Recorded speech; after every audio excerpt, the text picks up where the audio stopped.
It's Ani Mumu time, Ani Wet. We're gonna have a look at Gravity Days, Gravity Rush 2. I'm just gonna call it Gravity Rush.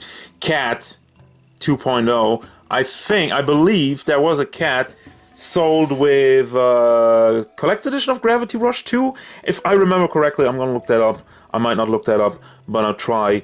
Apologies for this super rambly intro, but I don't know. I'm just all over the place right now. This is the box with Cat on it, and another thing to note, I have never played a single game of Gravity Rush. I saw that game and I was like, this looks cool, and then I saw the gameplay and I was like, I'm not really into this whole gravity gimmick. I mean, of course, it is Gravity Rush or Gravity Days, depending on where you stand, but I just really like the character design, and that's why I got the figure. So if you want to get the inside scoop on what all this is, all these armor parts, I will not be able to tell you. I'm sorry about that. So if you want to enlighten me about the game and some of the traits of the character down in the comments, feel free to do so. I mean, I like to chit-chat about this. But for now, we're just gonna have a look at the figure. 30.5 centimeters, 13.5 centimeters to the top of her head, which means she's a little shy of 5.5 inches. Now, overall look, detail, and likeness of the character is very good. I mean, I looked up some pictures, and I really dig how they basically nail the face, because it's a very different style. She has the short eyebrows and the not so exaggerated eyes. I mean, not so exaggerated. I say for an anime, they're usually pretty big eyes. These ones are still big, but, you know, different.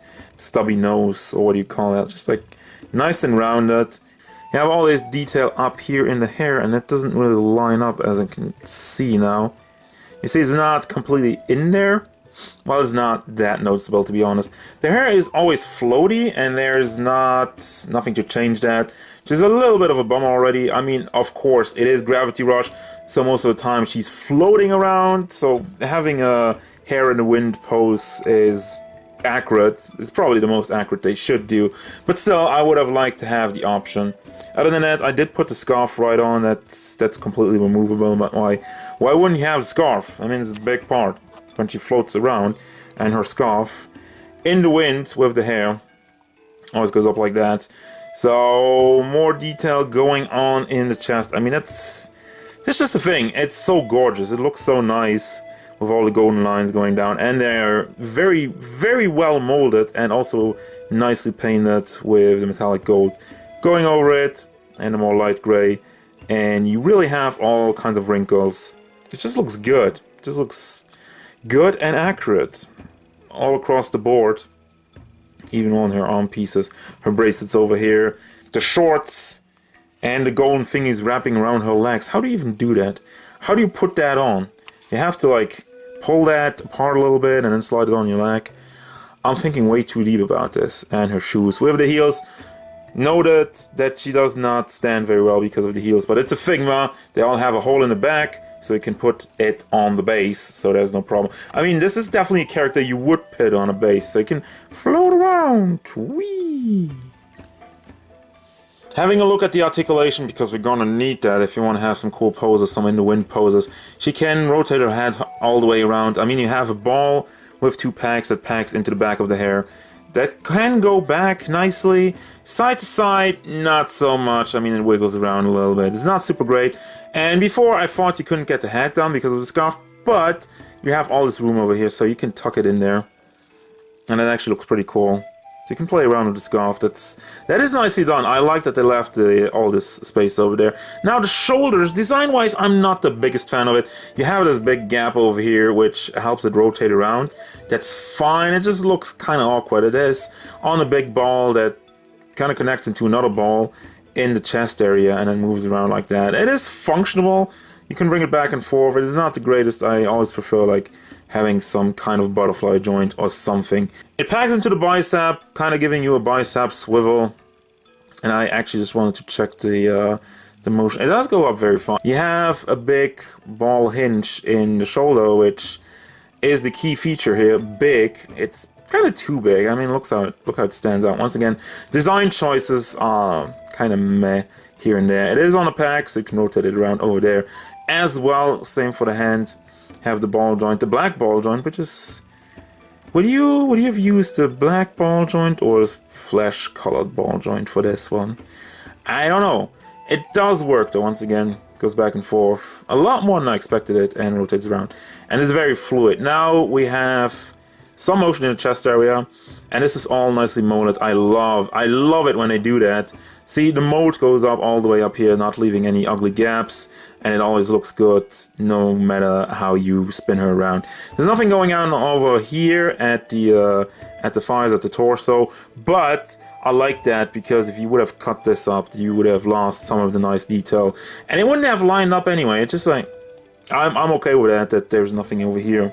Now the legs are weird. Once again, aesthetic-wise, it looks good because you have the pants, the shorts, that part over here. It's soft plastic, soft-ish. Still, it could be softer, basically, is what I'm trying to say. You have a ball joint in the leg that goes into the crotch area. So, I mean, motion-wise, it goes up nicely. Once again, specifically for Cat, I mean, I've seen some of the poses that she's even in the artwork. You're not gonna be able to do all that crazy stuff. And then her foot just kind of fell off over here. But, I mean, it looks good. Once more, you have a swivel on the thigh also. And you have the knees.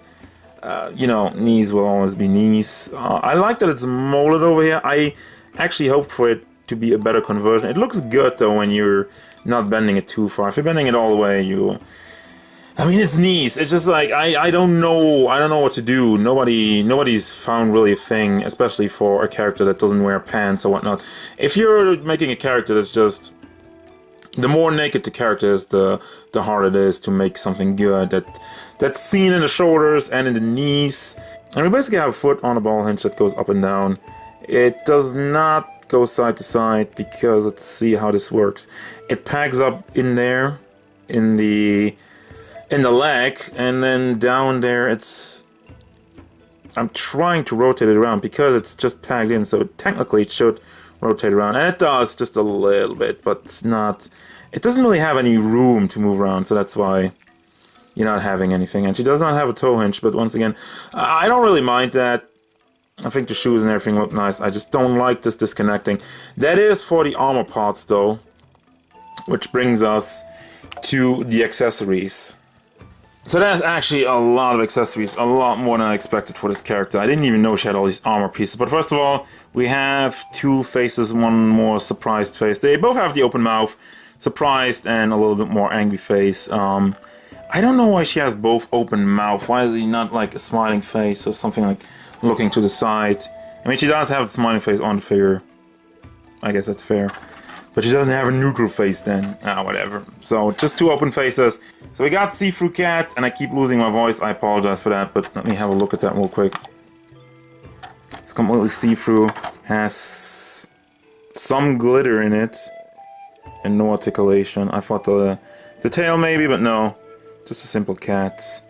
The spirit of the cat, or whatever. Once again, don't know the game, don't know what it's for, so I'd rather not say anything about the cat other than say something stupid.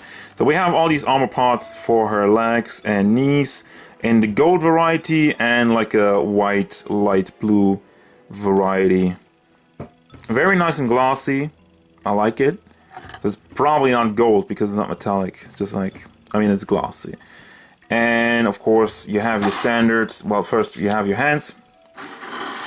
Before we get, I mean, hands are standard. You have two fist hands, two holding hands for what exactly, and two more open hands, like kind of more posing hands. She comes with completely open hands on the figure already.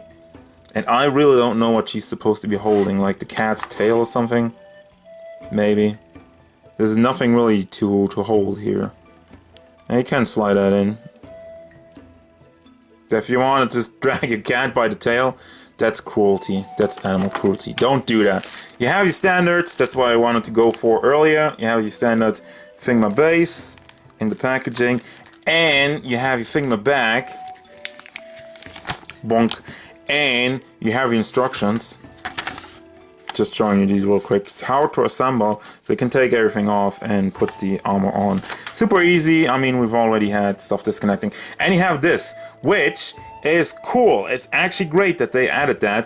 However, I'm a little bummed out because I have these good small bases, especially for characters like this. And immediately when I bought her, I was like, I'm gonna use one of those.